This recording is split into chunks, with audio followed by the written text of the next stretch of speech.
Hey everybody, welcome to another episode of Eyes On. I'm Dimitri Kontakos here with Mick Mulroy and Jason Lyons. A lot cooking since last week. Big thing going on. Ukraine intelligence sharing has been stopped by the U.S.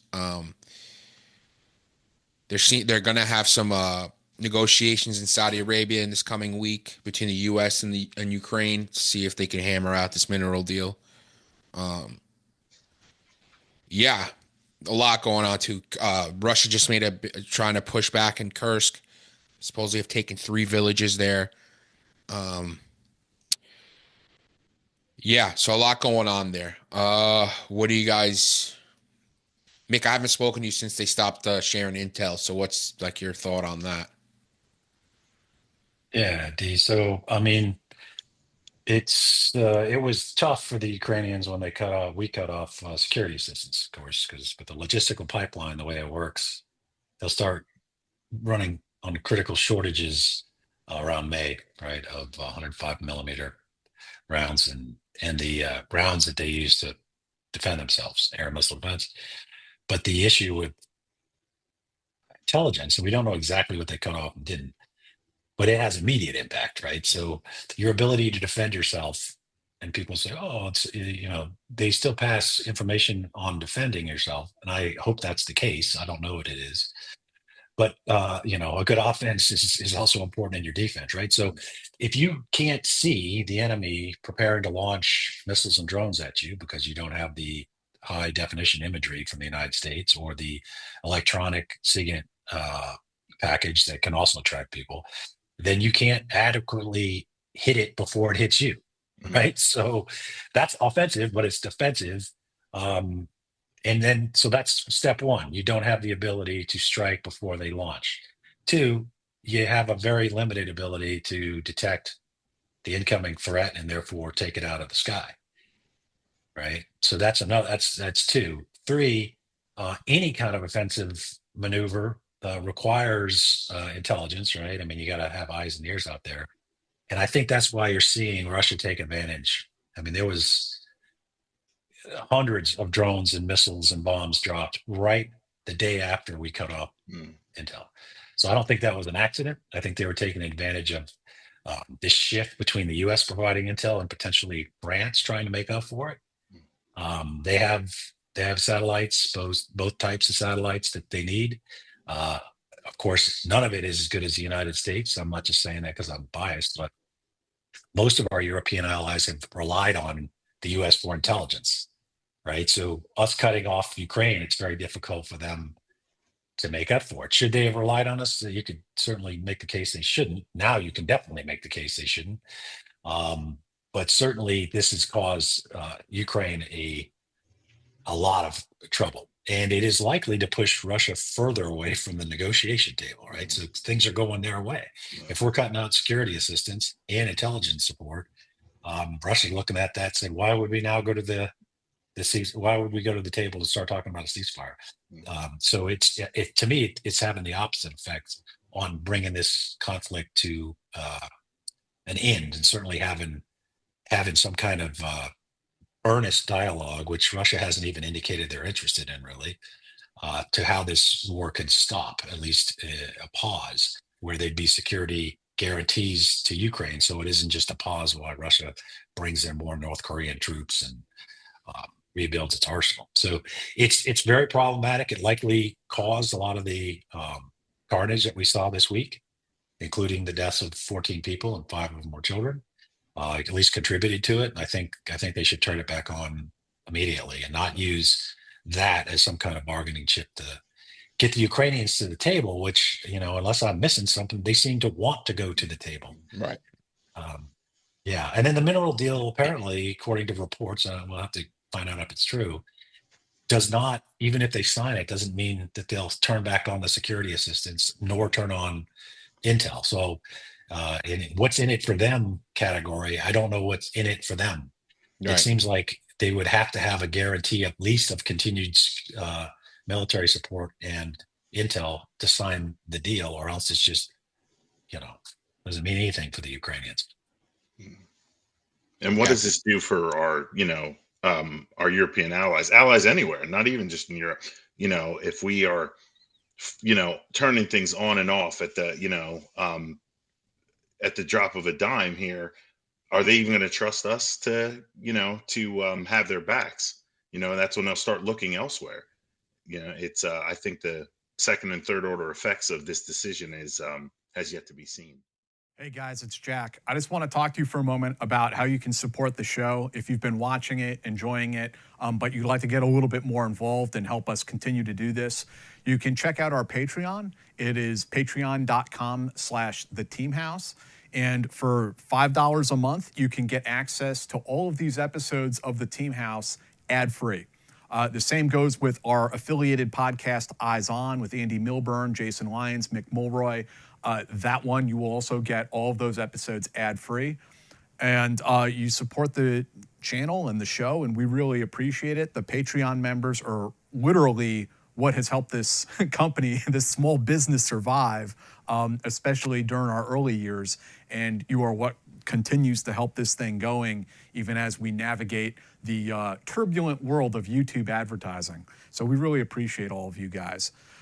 There's going to be a link down in the description to that Patreon page, and there is also going to be a link to our new merch shop. So if you guys want to go and get some Team House merchandise, we got stickers, and we also have patches. And I should mention, if you sign up for Patreon at $10 a month, we will mail you this patch as well. So we really appreciate that. But they're also for sale on the merch shop. And additionally, they got t-shirts up there, water bottles, a tote bag, coffee mugs, all that good stuff. So please go and check them out and support the show. We really appreciate it, guys. Thank you.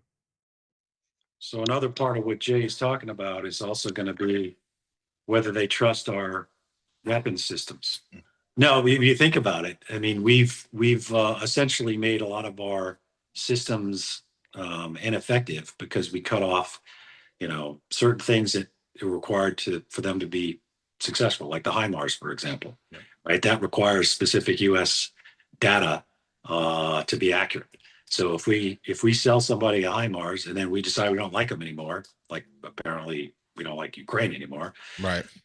Obviously that's something I disagree with, but why buy that system anymore? You think about it. It's not that difficult and that's what Europe is saying right now. They're talking about canceling F-35 orders and going to their entirely own system. So increasing their manufacturing and technical capabilities and basically dumping the US, which is the best equipment, weapon systems in the world.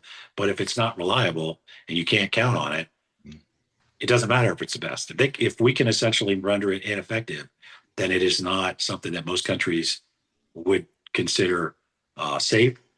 And now that we're talking the way we are about alliances with Russia, at least in some capacity, and away from NATO, I think we're about to see. I'm not, somebody is about investing and all that stuff, but I don't know that investing in U.S. defense industry right now would be a smart move. Yeah. Buy some Dassault stock, I guess. But we're not advisors. We're not financial advisors. No, yeah, I don't mean that. I just mean from a perspective is we do a lot to promote U.S. weapon sales around the world. We, the U.S. government, it's part of our basically national security system. Yeah. And it's going to be difficult to explain why countries need to buy our stuff if they now believe that we can essentially render it, not useful. Yeah. Question, Mick, and for Jason, you guys have the requisite experience in national security. On a scale of 1 to 10, the absolute 180 we've done in terms of our foreign policy when it comes to Eastern Europe, particularly Russia and this whole Ukraine mess. On a scale of 1 to 10, how fucking insane is it in your opinions? Bit of a loaded question, D. Is it? On a scale of fucking insane. Yeah. One being it's normal and 10 being effing insane. Okay. You want to go first, Jay? You want me to? No, go ahead. So, I mean, to put both sides out there, right? And what I mean by both sides, and I did want to say one thing about this. You see these debates where it's like isolationist versus globalist and all that stuff. I would say one, it doesn't do the conversation any good. It's just labels, right? But you're not an isolationist if you want to see the border secure. You're not a globalist if you believe that NATO is, a benefit to the United States, right? So, I mean, just have the debate instead of just, putting these tag names on there. So every president, including President Trump, has been pushing the Europeans to spend more on their own national defense. It's clear to me that they just said, well, we have you here, so we'll spend money on what things we want, and we'll just rely on you for our security. And I don't think that was fair under the NATO treaty, right? They had a 2% requirement, and obviously we had hoped that most of them would exceed it, not go under it, and they did go under it. So it is good that they finally got their act together. But they got their act together because they don't trust the United States, and so that's a negative. And it's one thing to say that we're going to pull out of NATO, which would be, I think, a horrible strategic mistake. But it's another thing to actually start talking about Russia as if it's some kind of ally. So that's when you start running into you do realize what could happen. We could have Europe that triples, quadruples its defense spending, $1 trillion. Germany alone is talking 400 billion. Poland is talking about doubling its military and basically training every fighting male as a soldier. I mean, it is across Europe. We could get to the point where they do all that. Their military is close to on par with us, or at least certainly substantially stronger. And then we drop out of the alliance. Yeah. We could talk about how difficult it is to do that, and then we lose the benefit of having this fully capable military, and it is capable now, but it would be even more capable after this reform to our benefit, right? That's the whole point of having a military alliance. And it does bear mentioning that the only time it's been used in the Article 5 sense is for our benefit. So this idea that we have been fighting for NATO partners is untrue. It's actually the opposite. Yeah. They lost over 1,000 collectively in our wars in Iraq and Afghanistan. And as most people that fought there saw them, they were there for 20 years, right? So anyway, so that's I think both sides. I would hope that we would get the benefit of Europe's increased capacity building and this idea that they're going to integrate their military in a European defense force for our benefit, which is our benefit. So about a 7. I'm done. Jay, what do you think? Yeah, I agree with everything that Mick said. People jump to one side or the other. They, like he said, like Mick said, they put these labels on it, and it's not in every case, but in some cases, and this being one of them, it can be both. It can be both, and safely and effectively, it can be. You can be, but we can say, okay, we're going to take a little bit of an isolation stance here, but we're also recognizing that alliances like NATO, things like that, and places where we may need to intervene are necessary. But again, people get wrapped up in their political identification, and that tends to push them to one side or the other. But I believe it can be both, and I think out of those two, us dropping out of NATO, and Mick, you said it's complicated. I don't even know how that works. I think that would be the more dangerous of the two sides. And so everybody's tracking that you have under the NATO treaty, you have to tell, they got a name for the country, which is actually us, that you intend to drop out.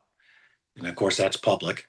And then you have to have a waiting period of a year, and then you can drop out. The U.S. has an additional step, as it was passed by Congress, supported by now Secretary of State Rubio, that the U.S. that the president can't unilaterally drop out. So he has to go to Congress. I think it's a 2/3 vote in the Senate. Oh, wow. To then drop out. And that was passed by, I know Senator Rubio, at the time senator, was one of the sponsors of the bill on the Republican side.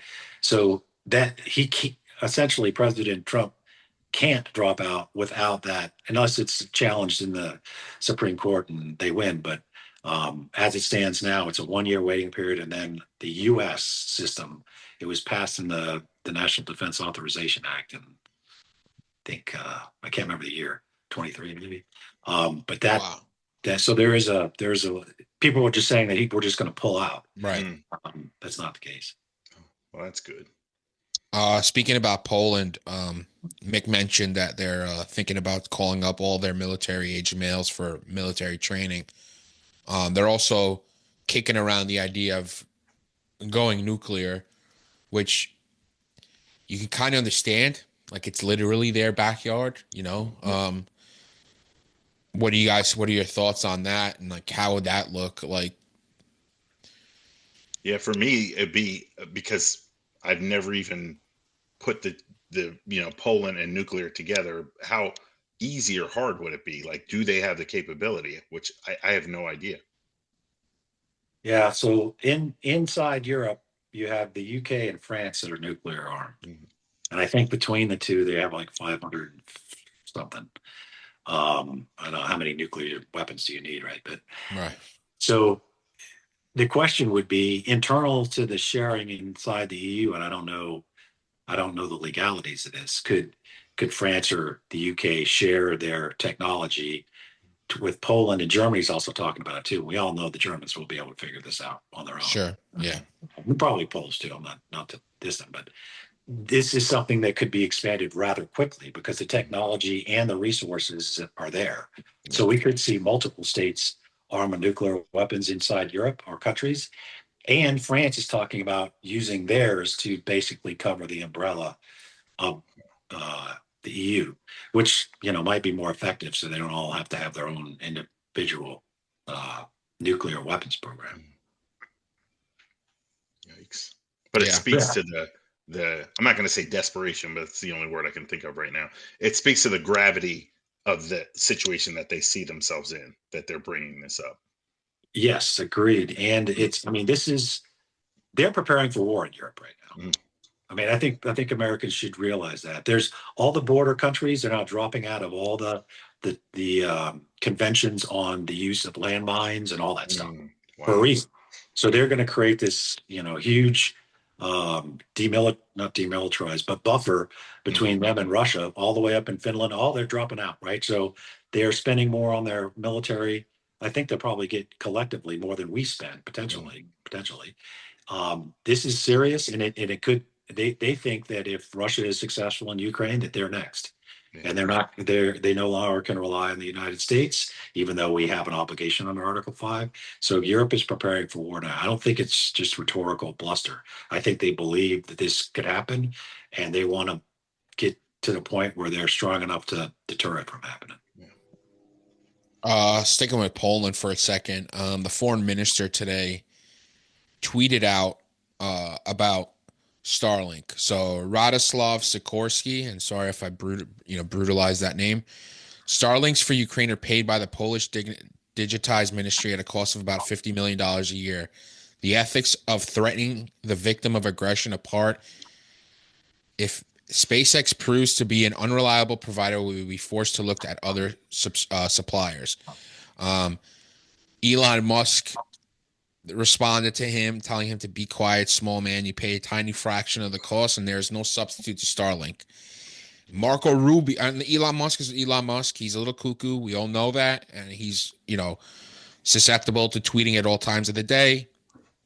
It's fine. But then Marco Rubio, who's the Secretary of State, basically came out and sort of backed it. I'm trying to pull up his tweet. And the only thing, too, is you have a foreign minister of an ally, Poland, and the Secretary of State of America going at it over Twitter, right? Yeah. Where it's like, this is a bit of an oddity, especially when stakes are so high, man. You know what I mean? Like, Trump won when Trump would go off about NATO not paying their fair share, even though Poland was one of the countries that did pay the 2% or more. That's a little bit different than when there's a full-scale invasion going on. People are dying by the tens of thousands. where you have your foreign ministers of two allied countries going at it on Twitter with an oligarch in the middle of it. Yeah. There was also a report, just to round out this thought, there was also a report that the EU and European nations were looking at alternatives to Starlink. Just in case, which you cannot blame them, right? This speaks to the same fact where they need to rely on their own security rather than relying on American security. So, Yeah. And I think Elon Musk came out after that and said that he would absolutely not cut off yeah, Starlink. Yeah. So, I mean, this goes to a broader question of reliance and how vulnerable it makes countries if they rely on a system that has the ability of one individual to just cut it off. And I think that's probably why he sent out that last tweet, because, and it doesn't even matter. Every one of these countries are now going to say Starlink is compromised, yeah, and we use it. I mean, we teach tactical training up here in Montana. We use Starlink. It's awesome. It's very user friendly, even Luddites like me. But it's going to be considered not reliable. Mm. Even threatening to turn it off is, these countries are going to be like, okay, got it. Never going to rely on that again. It's just common sense when it comes to national security. So bad decision, I think, to even. And then the other company, I don't remember the name, so I'm not going to repeat it. But the one that cut off the high resolution imagery, oh yeah, like, good luck trying to get another person to buy Yeah. to rely on your imagery. That's Yeah. done. You're over. Unless you're just going to work for the U.S. There's consequences rolling downhill for all the U.S. defense industry in this. You don't have to be somebody who follows defense industry to see that coming.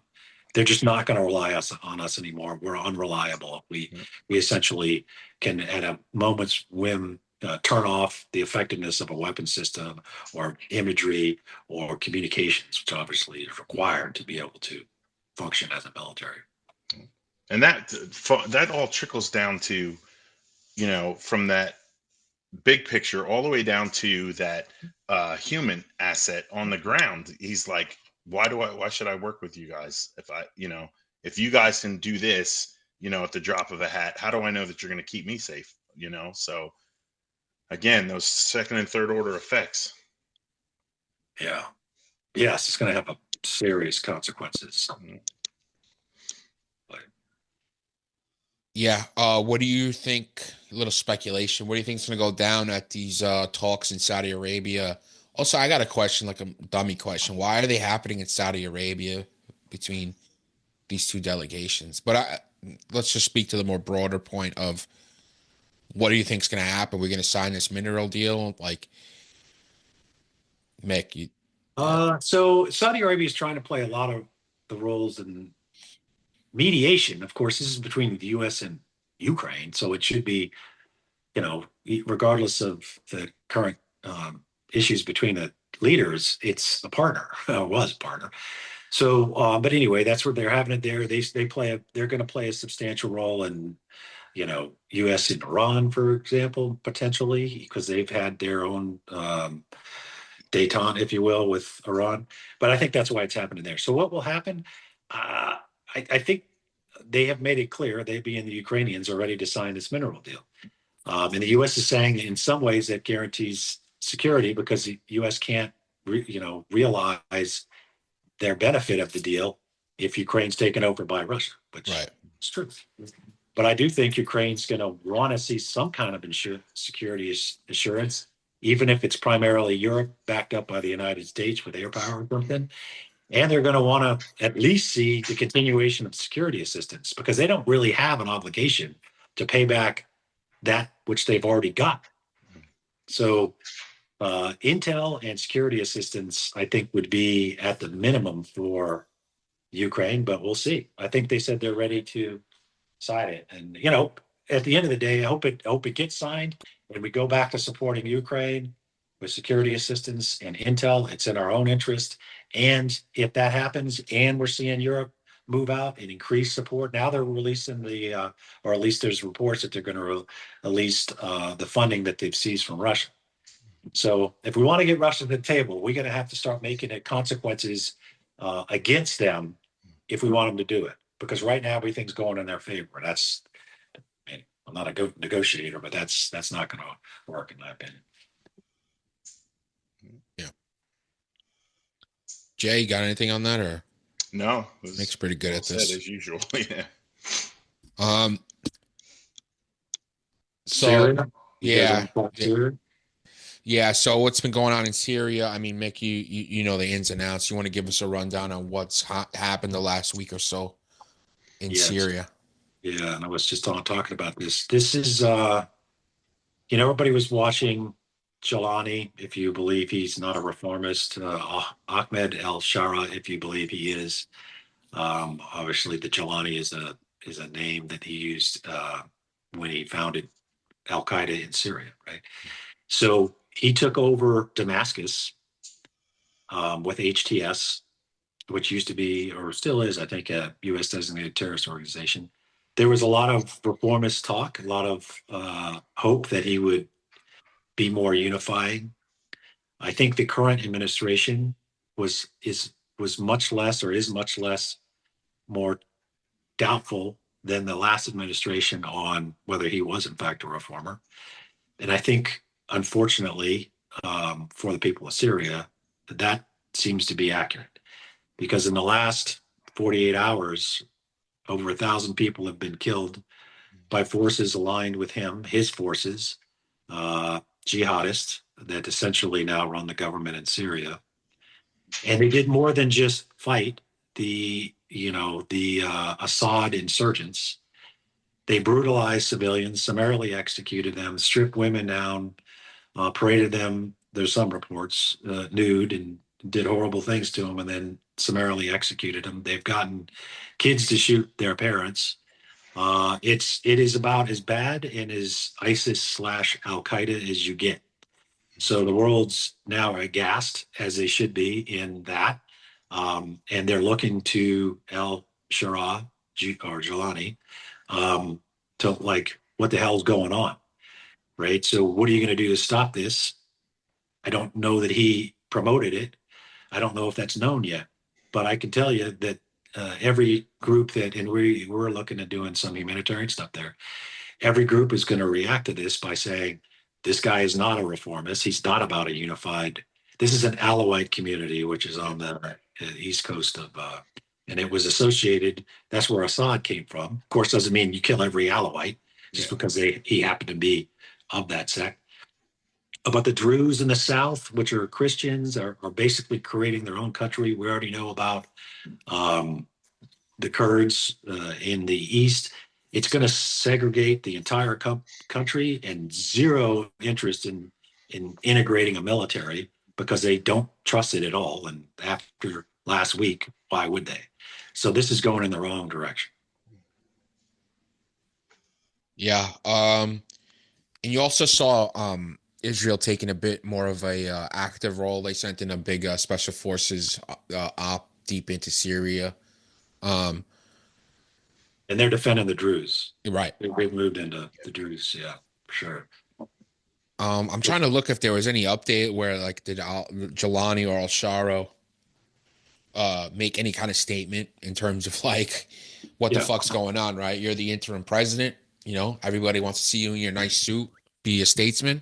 I think if you really want to be taken seriously, now's the time to kind of put a statement out there and see whether, shit or get off the pot, like in terms of being just another Al Qaeda guy or an actual, leader of a country. He did make a statement. It was what you'd expect, but I talked about accountability and all that.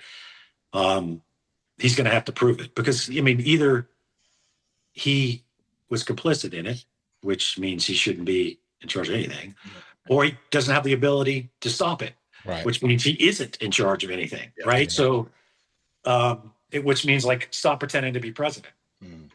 Why are we listening to you just because you can wear a suit and apparently, he's well spoken. Okay, great. There's been plenty of despots that are well spoken. So I think that the world's going to find out whether he's either complicit with this or can't do anything to stop it. If he can't do anything to stop it, then Syria's in a bad place. Not that it was. I mean, it's obviously a good thing Assad is gone, but you can't just replace one brutal dictator with another. Yeah. I think, is it safe to say he doesn't have control over like the majority of the guy, like the, Al Qaeda or HTS, former HTS guys?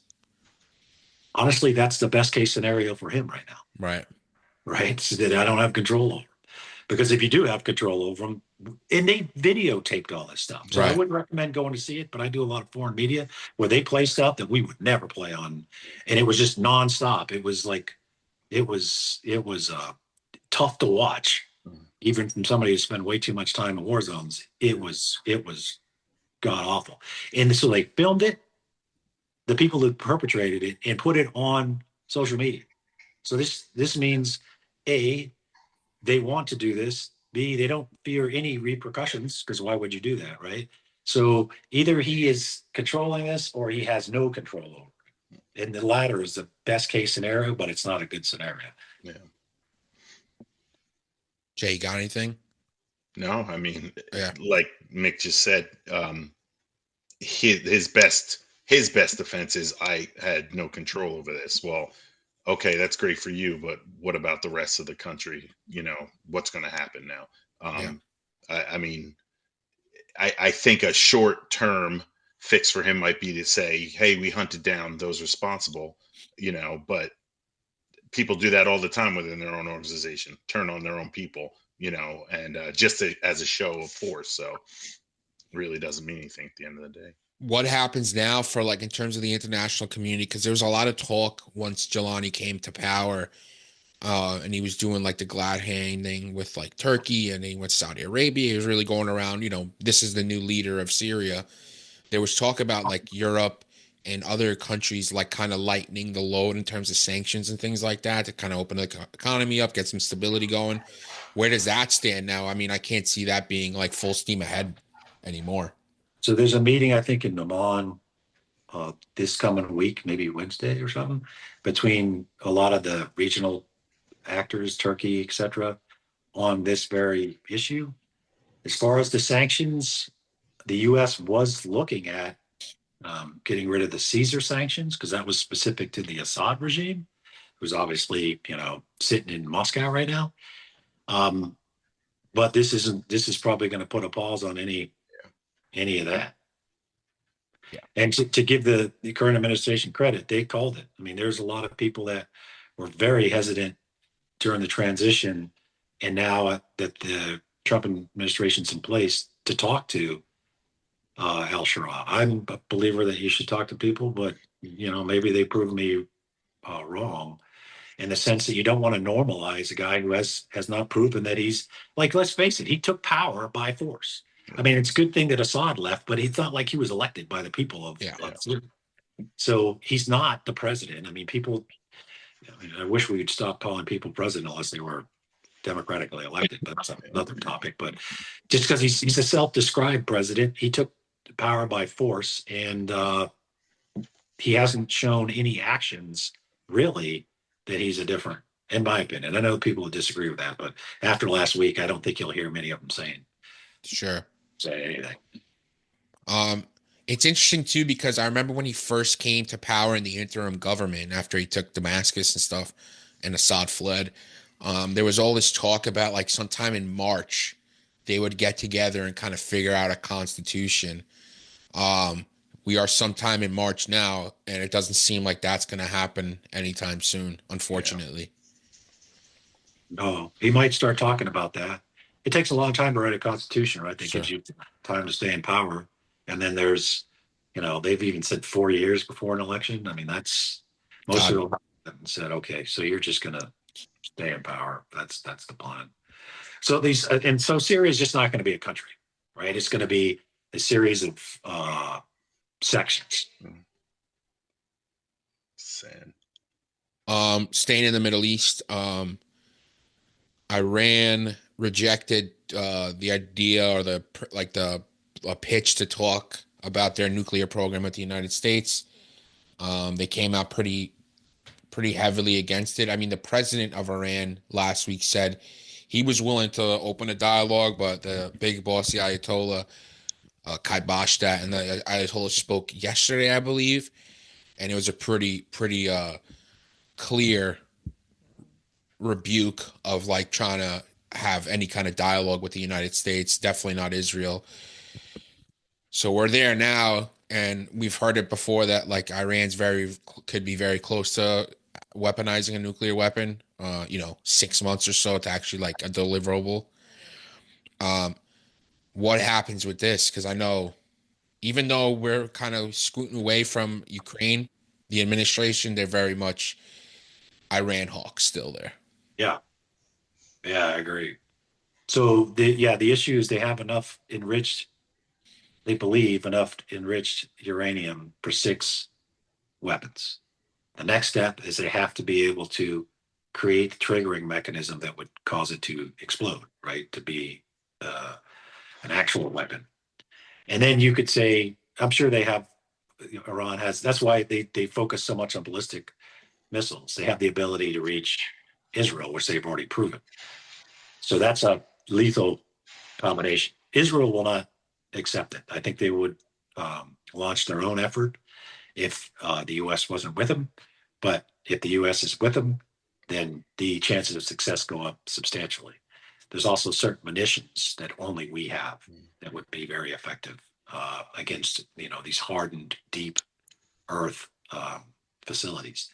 So I agree with you, D. This administration's hawkish on Iran, and I think they should be. And this, according to President Trump, I mean, he seems to be trying to do this diplomatically. But if the Ayatollah has summarily dismissed that, but they're still going for a nuclear weapon, I think we could see direct U.S. military action against it, at least from those comments, potentially with Israel or without. But you're seeing a lot of activity of our strategic bombers in the area. It's probably intentional to send a signal. Certainly, I think this could happen in this year. Jesus. There was a bit of a few days back, and we didn't talk about this pre-show, but where the Trump administration was having secret talks with Hamas. Yeah. Which I'm sure did not sit great in Israel. Any thought on that? What that deal is like? You want to start, Jay? No, I didn't know anything about it, honestly. Yeah, I mean, it just gets caught up in like everything else that's going on. You know what I mean? Yeah. Like it's a breaking news thing, and then something else happens. So yeah. So the news is overwhelming, to be frank, and I'm part of it. So the issue is apparently the Trump administration has been talking to Hamas since they came to office, right? And at least the reports are that they didn't tell the Israelis. So I get there's 2 parts to that too. So if you look at it from the U.S. point of view, the criticism, fair or not, of the Biden administration was they were functioning as a mediator, which is good, except for the fact that we have Americans that are hostages. So we're not just a mediator; we're a aggrieved party, if you will.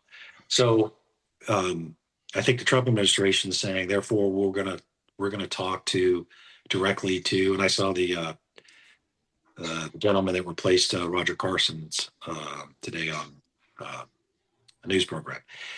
He said basically the U.S. has to deal directly with Hamas because we're not just a functionary of Israel. Good point. I think from Israel's side, it might complicate their ability to get their hostages out. That's how they view it. So it just requires coordination. But the U.S., I think, should play a direct role in recovering U.S. citizens. There are citizens. So that's where I would stand on that. And I think that's what the U.S., the White House would say is why they're doing it. Hopefully it's coordinated, though. Question: the American citizens that are there they're dual citizens, right? I think so. So you don't think Israel will have like we want to be point on this? You know what I mean? Like wouldn't want to have the right of way to go in terms of negotiation. Yeah, fair point. Fair point that they would want that because they want to consolidate who's making the decisions, right? But I mean, which does make sense. It's understandable, right? In terms of like getting a deal done. Yeah, Yeah, for all of the hostages, not just the Americans. Right. That's what the concern is for Israel. It's a valid concern that the Trump administration will come up with a plan to get Americans out, but not Israelis. You know, I know they're dual citizens, but yeah, I understand their concern, which is why I think it should be heavily coordinated, and I think it will be. But it does. I think that it is a fair point to say, well, they are Americans, and we're not going to totally rely on another country to make the decisions for us when it comes to our citizens, be they dual citizens or not. I think that was the point that they made this morning. Yeah. And yeah, just as we were started recording this, Israel cut off electricity to Gaza Yes. probably a couple hours ago. But they were going to send a delegation somewhere to negotiate again. Yeah. It's like whoever these negotiators are, man, somebody buy them a fucking beer because it sounds like it's nonstop kind of, Nonstop. yeah. They're going to Doha right now, going to Doha, I think, to talk about. So the cutting off of electricity is substantial, as you guys would guess, as would all our listeners. They've already cut off humanitarian aid, so there's no food going in. The electricity, of course, is necessary to run hospitals, but also to run the purification of water. So huge issue.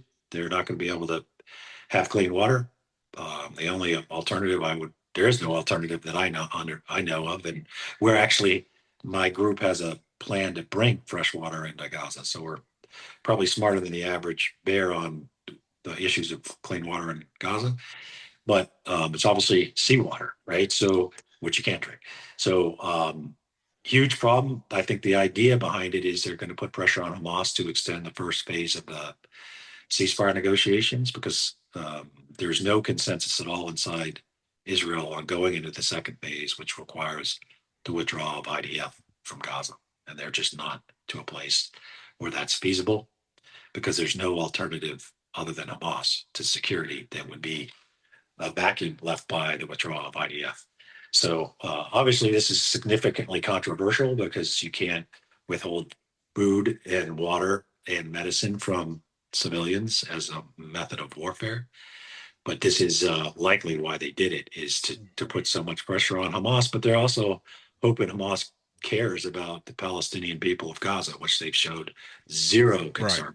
Yeah. Right, zero concern. If you look at Gaza, it's completely destroyed, and then they pop up with their clean uniforms like we're supposed to be impressed.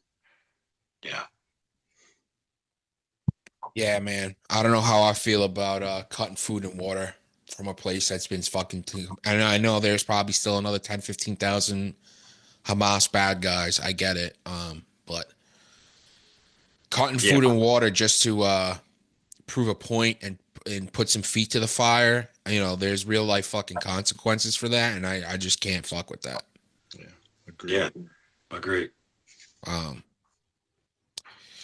damn it, we got to finish off on like some like a feel good story sometimes, for the love of God. Mick, what else? Talk to me. What do you got? So if you guys are cool with it, I do have a book from a friend of mine who just wrote it.